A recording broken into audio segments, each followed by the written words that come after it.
Good morning, FYI family, and welcome to our broadcast. Good to have all of you on the live this morning. Good to see Evelina Whitaker, Debbie Collins, Donna George is here, Vashti Magnot is here as well, and I see a lot of other folks joining us. Folks, a very good morning. A very good morning to all of you. Do let us know if you're hearing us loud and clear where you are, folks. Do let us know if you hear us loud and clear. Guys, you know there's a flu going around. Whatever that flu is, I got it. Whatever that flu is, I got it and then some. I didn't want to disappoint you guys by not having a program this morning since we didn't have one on Friday, owing to the sitting of the National Assembly and my attention being there. Did not want to disappoint you guys this morning. So here we are. Another day, folks. It is May the 13th day. Believe it or not, already almost at mid-month. When did April finish? Roxanne Aaron, Vashti, Lyndon Gill, Debbie Collins. When did April finish? We almost midway. Right there into May already. Marcus Skinner, good to see you. Irwin Don Cook, Clayman Walcott, Lynn Finance. Good to see you. Everett Leonard, good to see you as well. Shireen Horncourt, good to see all you beautiful folks on the live this morning. Happy to see all of you on the live. Wilton Blue, Lynn Finance, we see you there. I see Samuel Jack, Tracy Clark, we see you as well. And all you beautiful folks joining us. From the many places you all are joining us from, great to see all of you on the live this morning. Roxanne Aaron, we see you there. We have Doris. Good to have you folks with us this morning. How are you folks doing? That I'd like to know. How are you folks doing? Anybody else got the flu? Or is I alone? Orvin Don, good morning to you. Donnet, Everett, V. Canzias, good to see you too. Is that Veronica? Valmay Wilson, good to see you, Valmay. Margaret Nelson, good to see you as well. Good to see you, Margaret. Yeah. Margaret, I see you there. I shall convey those sentiments. And while Margaret is reminding me, I want to say happy belated Mother's Day to all of you wonderful folks who have been celebrating Mother's Day yesterday. Hope it was well spent. I spent most of the day in bed. So much for having the flu. Kyle Bino, we see you as well. So much for having the flu. Yeah, I spent part of the morning in church. Left church midway and I went right to my bed. Sheldon Wickham, good to see you. Terrence Lewis, good to see you as well. So many of you already on the live. Very good morning to each and every one of you. How you all doing? How was your weekend? How was Mother's Day at your end, Margaret? Sheldon, Emerson, Anthony, Elizabeth Howard, how was Mother's Day at your end? Maxine Monroe, good to have you on the live as well. Ingrid Austin, Magnell Barrow, Jacqueline Argyle, how was it at your end? That's what we got. How was it at your end? Mother's Day. Trust you guys have had a great day. Esther Allen, we see you there. Stacey and Stoll, we see you there as well. Jacqueline, Unida Mona, Paul May, Yolanda Stan, and all the other folks joining us this morning. Yvonne, good to see you, Yvonne Besessa. Did I call it right? Well, I hope I did. Good to have you on the live, Yvonne. Good to have you on the live, as a matter of fact. Yvonne Ramasar. Call my own thing. Yvonne Ramasar. Good to have you there. Rena Cummins, good to see you as well. Lots of action happening at Rena's End. You saw the Minister of Public Works at Rena's End last week. I've actually given him a tongue licking, as we say locally. We say parochially. As we say in the vernacular, a tongue licking. Good to have all of you on the live this morning, folks. And I hope I get through it. I feel so horrible. I just managed to scramble myself together to make a showing this morning. Didn't want to disappoint you lovely folks like Laverne and Mark and Jacqueline and Marie Selby. Didn't want to disappoint you guys. We all know that teachers' strike is on today, folks. We're going to circle around to that. Boots on the ground. Boots on the ground. Slippers on the ground. And conciliation talks are set for this morning as well. But before we go there, we hope that you guys are great. We hope that the week is off to a running start. Well, for me, it's a lie-down start. It's a sleeping start. Yeah, I give it another 24 hours, whatever's in my system to work its way through. Good to go again. Jacqueline and Suzanne, Lawrence Toll, Sion Gonzalez, good to have all of you on the live this morning. Share that live before we go further. Smash that emoji button too. Lauren says, thanks for the consistency, but I try and hear, Lauren. Really trying. Really trying. Good to have all of you at this end. Good to have all of you at this end. Kyle, I see your kind words there. Thank you. Thank you very much, Kyle. Rasta says them Spanish boy build a bridge faster than one Guyana government. Yeah. Yeah. Margaret says I paid my dues. Thank you, Margaret. Thanks for all of those folks who help us to keep going. It means a lot to us. Thank you guys so much. All the folks, beautiful and wonderful folks who help to keep us going every day. Thank you guys so much. I know we've been asking for a $10 donation. And once you click the first 10, it automatically deducts if you click the right link. Let me just put it that way. If you use the right link, it automatically deducts from your credit card, your bank account, whatever it is you use. And we've partnered with a very reputable international company, Stripe. I don't know if you guys know it. You guys in the diaspora are supposed to. A very, very reputable company, Stripe. And they facilitate this transaction for us. And we really wanted to make it as simple as we can so we don't give you guys too much of a hassle while being a very, very secure platform as well. And Stripe seems to embody all of those things for us. Secure platform, and the simplicity is right in the palm of your hand. You know, you don't gotta go and stamp in Western Union or anything. Now I know you folks can do it right from the palm of your hand too. We don't have to go and stamp in it like that. That's how it helps us. So you see that link coming by. You don't ignore it. Don't ignore it. And we've included the one so you can make a one-off donation to our program to keep us going. Or you can commit on the second link, $10 a month. Keeps us going. Keeps us going. That's the fuel in the engine, folks. With that being said, let's bring you guys up to scratch. Some of what we're following this morning. Folks. Loretta, Everett, Lyndon Gill, Beatrice, Samuel Jack joining us out of Barbados. Good to see Samuel on the live this morning. The Godfather. The Godfather out of... Try to do this differently. The Godfather out of Barbados. And do let us know how Barbados is this morning. Do let us know that, folks. Vanilla, Roll welcome, Fenelinis, Candy Naline, Annette Cummins, Elizabeth Narayan is on with us this morning. Great to have all of you on the live this morning. Great to have each and every one of you on the live. But let's try to come through the heavy stuff. The sad stuff.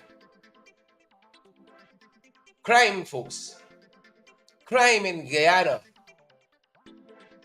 Spiraling. In a big way like you've never seen it before. Crime, spiraling. And that's where we start our broadcast off from this morning. Because on a very, very sad note,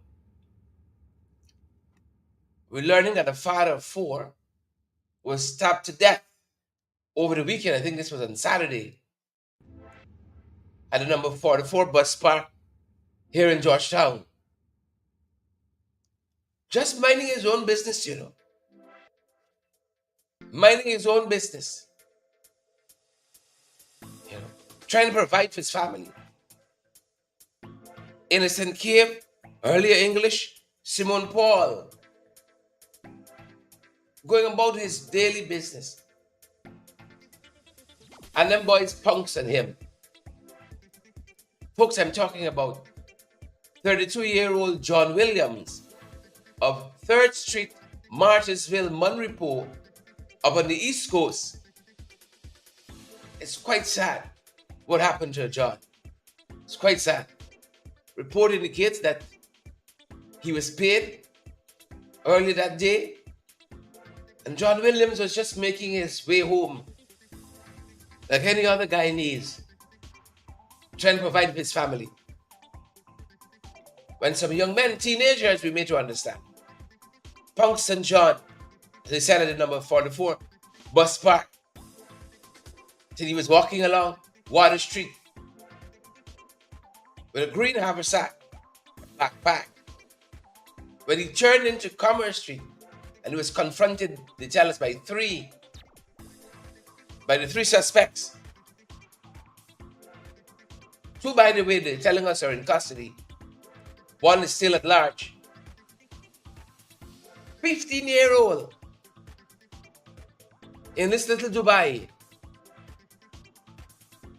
wrestled with John Williams for his haversack. John Williams haversack. Not the 15-year-old haversack. And John put up a resistance, according to the report, during which another suspect stabbed him several times to the chest with a knife. Can you believe that? The 15-year-old should have had on the backpack, heading home from lesson or school or something like that. 15 years old. And he in a gang. And look, this is Commerce Street, it's bright. People are always moving up and down. But just to show the impunity in which the criminal elements in this city move and rove around.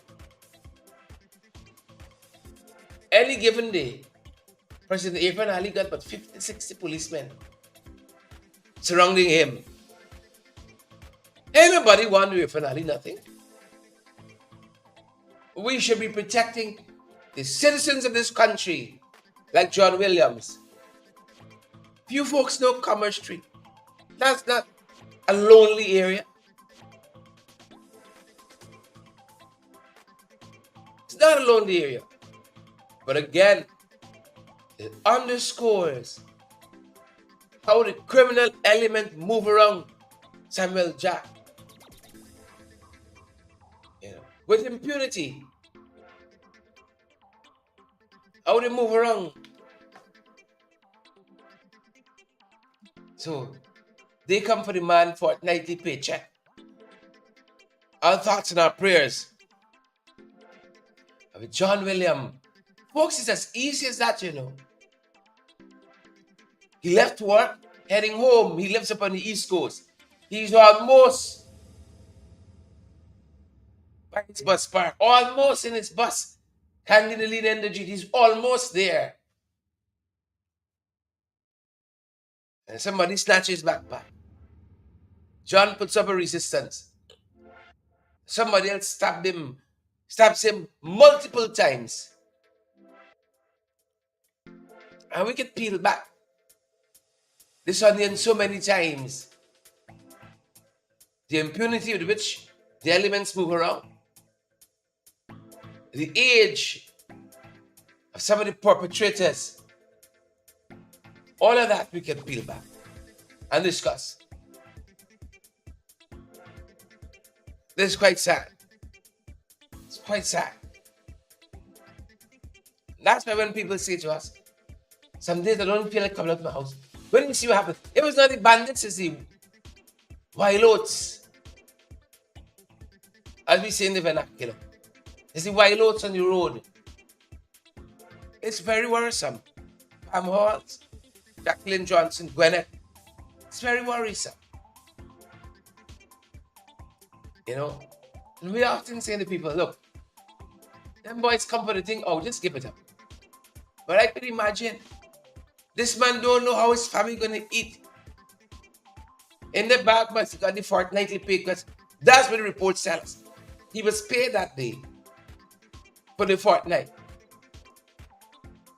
So I can only imagine. He said he can't just give up this bag just like that. Mistake. That is the mistake he makes. A lot of thoughts and prayers about the family of John Williams. Multiple times. Stopped to that on Commerce Street. I think the report goes on to see he was pronounced dead at the scene. Sad state of affairs. But good to see you, Julie G. Kyle on the live this morning, Pam Halls, Bonita Emmanuel on the live too. Brian Daniels is here too. Good to have all of you on the live this morning. Eula Rubens is here too. Pearl Crawford, Vashti Magnot, Rupert, Waveney, Gladys, Gwyneth, Elizabeth. All of you wonderful folks, thanks for joining us. That's just the start. It's not the end, unfortunately. We're still looking into also the shooting incident involving this officer of the Ghana Defense Force. Still looking into this one. Folks, this gentleman is 22 years old, Azim Khan. To underscore the state of affairs in Little Dubai. 22, Azim Khan, member of the Ghana Defense Force. 2 Sundays ago, they tell us, himself and family came on attack by intruders at the Block 8 Manripo home. Block 8 Manripo, up on the East Coast. Masked men entered their home and attempted to relieve Khan of an undisclosed sum of cash and a quantity of jewelry. This is according to reports. Another sad saga. Officer Khan, like Williams, reportedly put up a fight with the intruders, with his assailants. And during the scuffle that ensued, he was shot in the vicinity of his heart. Azim Khan, 22 years old, of the Ghana Defense Force. No one has been held responsible as yet, as investigations continue. Vashti says this looked like a planned attack. 22 years old, serving a soldier. Yeah. Well, if soldiers aren't safe in this country, how the rest of us going to fare, Irfan Ali? How the rest of us going to fare, Bar Jagdio? How are we going to... I don't know if I'm stressing enough the gravity of the situation we found ourselves in. Those of us who ain't got gun, we can't fight. What's to become of us? What's to happen to us? Those gunmen are still out there, still at large. Azim Khan, a 22-year-old officer of the Ghana Defense Force. The report says he was shot. He was shot in the vicinity of his heart. This is as critical. He is listed as critical. Yeah. Now I remember not too long ago in Trinidad, facing the same kind of surge in crime. Cameras, when they're coming by you, light them up. Well, in our case, you gotta get something to light them up with. Matches and Carol might take too long. Shot him in the region of his heart. Can you imagine? In his own home. On his premises. Because them boys come for the money and the jewelry.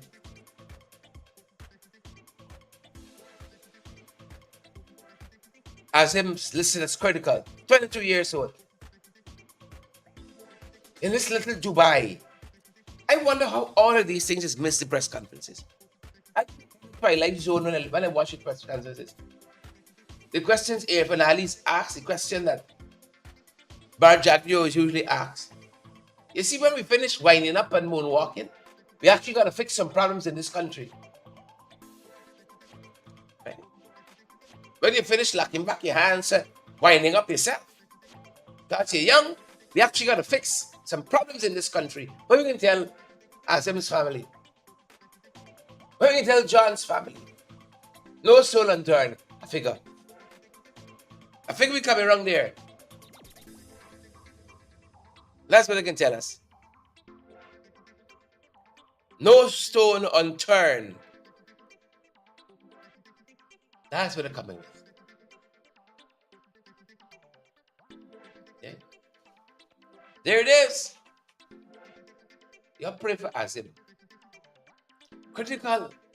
Last word we have. Critical. Critical. Now, I hate to start Monday morning like this. And you know, when we look at these stories, we decide where we're going to put them. We can start the program with this and we can end. Or we put it in the middle. I decided this morning we can give you all the bad news first. I think we got no good news, but maybe just all be bad. So you got to take it to your chest. You know, you have got broad shoulders to take it off. So, so little Dubai is one weekend, you know. It's one weekend. One weekend. We lost John Williams to stabbing. Azim Khan shot in the vicinity of his heart through a home invasion. One weekend. And as if that was not enough, a pedestrian was struck down by a policeman. So this is what we're talking about. You're not safe. You say, all right, I won't go by Commerce Street like John did. I can stay away from the elements and hopefully preserve my life. But you don't know once you step out your house, you're marked for death. Once you step out. And so reports are telling us that an unidentified male pedestrian of East Indian ancestry is now dead after being struck down by a police constable at Culligan Public Road on the East Coast. This was just yesterday, Sunday. Struck down. This is normal fare. Nobody don't. It's a gitch. Just another death on the roads. That's a sad place when we get to there. Just another death. Culligan Public Road on Sunday. Report says that the vehicle bearing registration number PAE 2960 was driven by this police constable proceeding along the Culligan Public Road when it is alleged that this pedestrian walked into the path of the vehicle. According to the reports you have. Walked into the path of this vehicle. It's one weekend. 3 deaths already. 3 deaths already. And look at this. Currently on our roads and waterways, fires. Fires as well. Look at this one. This is a Kingley, Babis. You read these stories, you wonder, what's going on in this country, man? A 2-story house in Kingley Village on the West Coast, Babis, that is, just Saturday was destroyed by fire. And the authorities said it was deliberately set by a 19-year-old woman who is reportedly of unsound mind. Yeah, that's what they're telling us. The 2-story wooden and concrete property belonged to one Jean Hart. And the property was occupied by Jean's daughter and her daughter-in-law, who is of unsound mind. Here it is. On the day in question, they tell us the daughter-in-law informed Hart that she lit a mattress in one of the bedrooms. Had lit a mattress in one of the bedrooms on the lower floor of the house.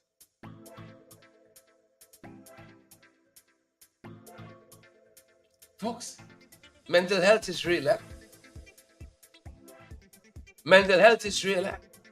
Candy says it's jumpy bird, but I don't know what to put it down to. I don't know what to chalk it up to. I just don't know.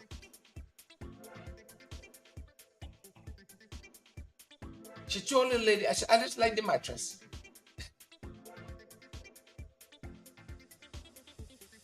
We need a national year of prayer.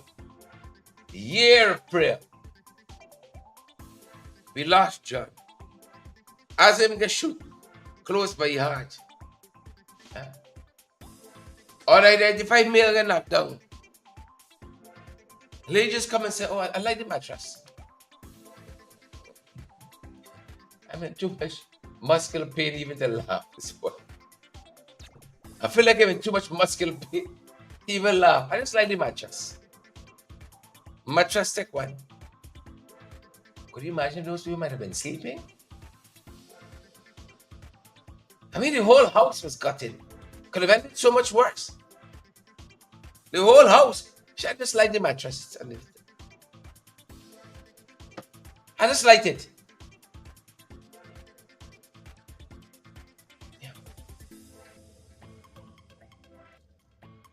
Yeah.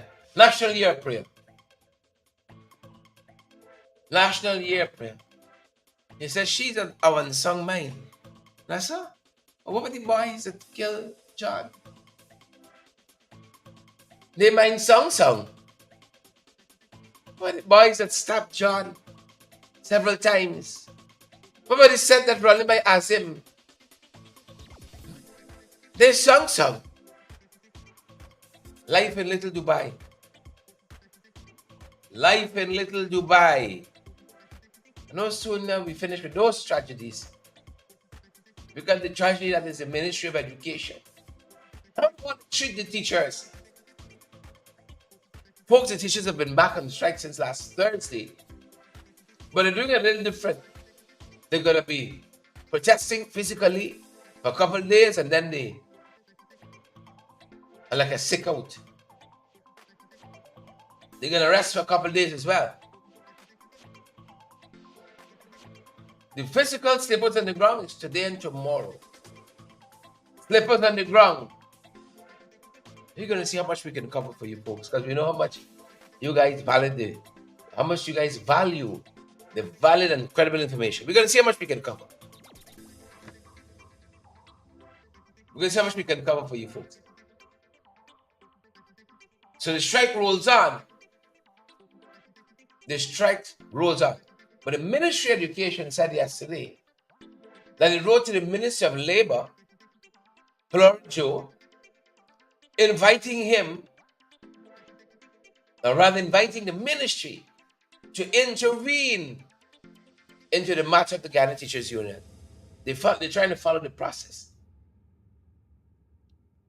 So they invited the Ministry of Labor to intervene. Right? The ministry indicated that there is a breakdown in the negotiations with the GTU regarding the question of which years the new multi-year agreement should address. The PPP wanted to address 2024 and onward. 2024 and onward. That's what the PPP wants. But the GTU, they're adamant it should cover 2019 to 2023. And that's his stalemate at this point here. That's his stalemate at this point. Folks, if you get a chance, Marva and Erwin and Alex, Kyle and Gwyneth, read this morning's Sabbath News editorial. The permanent secretaries. Because the very actions of the permanent secretary of the Ministry of Education, who the ministry says is its chief negotiator, has come into question. And we told about this last week when we said the permanent secretary was at the Congress of the PPP. Priya apparently said that she was there to take notes because they were engaging residents of far-flung areas in terms of any issues they have with the delivery of education in those areas. So she, in a looking red, she was there to take notes. But we ain't buying that. Sabbath News wasn't buying it. Read this morning's editorial, Sabbath News. And it made the point. She was not the only PS there. May Tussaud, whose visa was revoked summarily by the American authorities when she was traveling to China a few months ago. She wasn't only taking notes, she was a candidate as well. You know who else was there? The licking red along with May and Chanel Autar.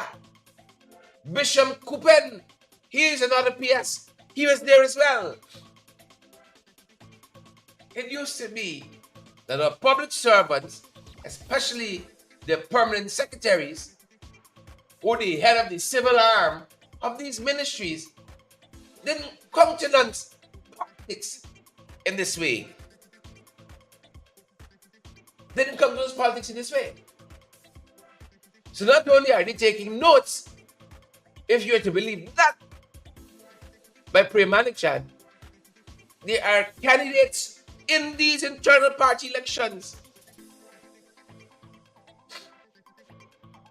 And then some of you gonna want to go and sue away them. And look at the nonsense and the foolishness that they're doing. Look at it. Look at it. And you know, they are hypocritical enough when they lose office next year. You dare not appoint somebody who they perceive to be political. They're the one who have the most protests. The hypocrites that they are. They'll be having the most protests. Trying to point out where you're going wrong. So we saw Chanel Autar as we are the Ministry of Education. They said she's the lead negotiator. How could she be independent? How could she be unbiased? Chanel, you're wicked. Chanel, you're wicked. Then you got Bisham Coupen, and May. May in enough trouble, you know. She can do this, should overdo even more. So those conciliation talks by the GTU and the Ministry, the GTU and the Ministry of Education, Government of Guyana, they're set for today At 10:30, I think that meeting starts.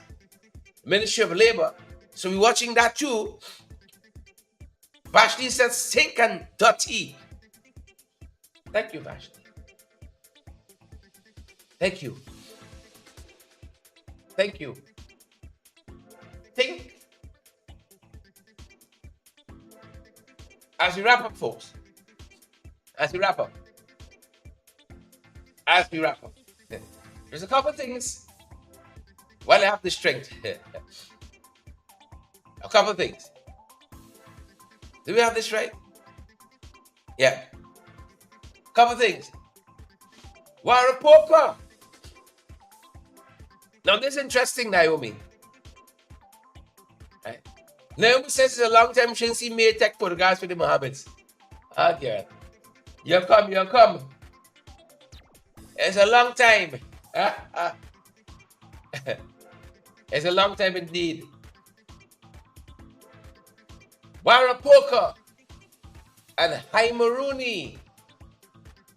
Some houses given out there quite recently. Folks, if you see this by itself, it might make too much of a big deal for you. It might be too much of a big deal for you. Warapoka, Haimaruni. It's a nice time for the folks there. But this is what campaigning by the PPP in indigenous villages ahead of those elections look like. Now, you had 4 years. You built one house in Warapoka in 4 years, and you all claim you all give out 45,000 houses and all manner of things. Warapoka get nothing. As soon as these indigenous villages, as soon as their elections are on the horizon, house, take this, take that. And we saw it. Irfan was in Karao in Region 7. I think on Friday, touching a number of indigenous settlements out in the blues.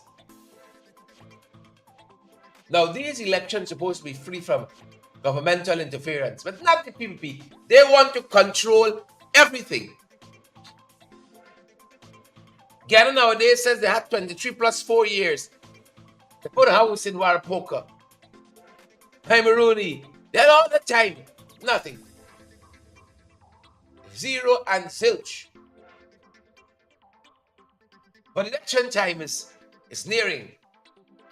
And so they run in Warapoka, run in Haimaruni, Karao, a number of other places. Suddenly, they say, I'll give you your house, y'all know you got to put your ex. Irfan, you all wicked. We see you, wicked. Wicked. We got to recognize that. We saw this was an interesting headline.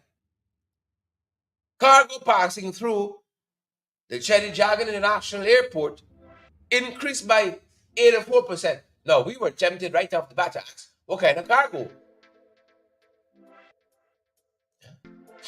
What kind of cargo? 84% is the ton of cocaine to Belgium part of it. We hadn't said that Sonia Parang needs the fetching through Cherry Jagan International. Have we added that into it? City. It has increased.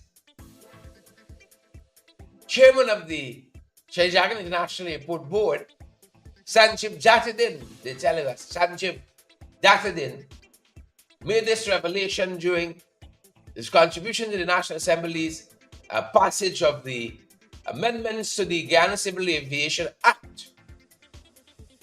Just last week, he said a total of 729,450 people passed through the airport as compared to 504,032 in 2015. You think life in this country just started in 2015? It only started in 2015.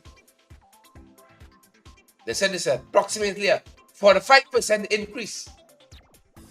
And in terms of cargo, they're telling us 6.112 kilograms, a million kilograms of cargo passed through the airport in 2015, as against 11.726 million kilograms currently. And it chalks it up to a phenomenal 84%. It's what kind of cargo? That's why you want to know. What kind of cargo? What is Gypsy sing it? Somebody letting the angel dust pass.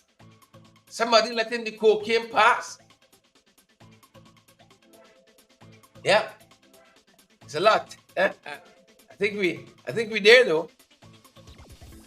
I think we there this morning. Gwyneth, Mark, Joylin, Kyle, Waveney, Ratsaman. We'll see you there as well. We'll see you there. We'll see you there. I think finally, folks, while we were in the National Assembly last week, an amendment was passed to the Constitutional Reform Commission Act. They claim it's an anomaly. They just added the commission, but they didn't see it. They didn't see it.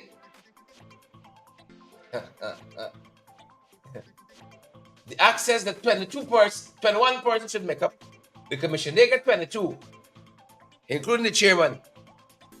So they come down to rectify it. The act is 21, they put 22. That's not the bare face. They call it an anomaly, among other things. An anomaly. That's what they say it is. An anomaly. Moving on, folks. I'm going to leave you with this one for homework. Leave you with this one for homework. Let me quit while the going is good.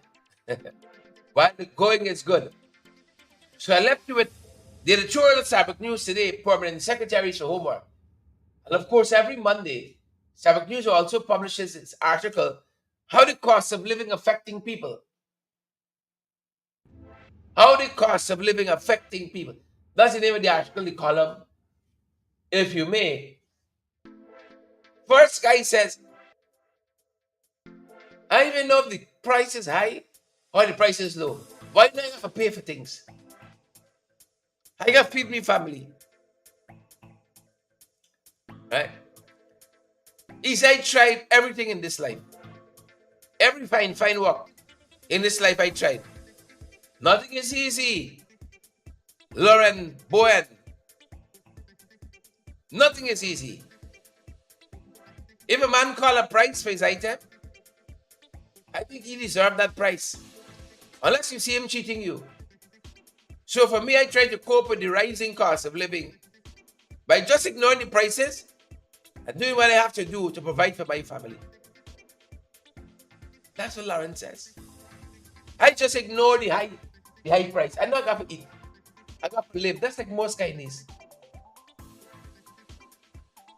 You really want to pay the high price?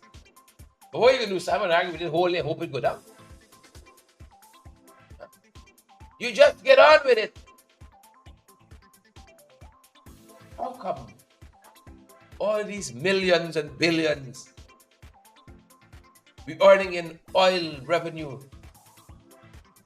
price is so high, people can't see the way to get by?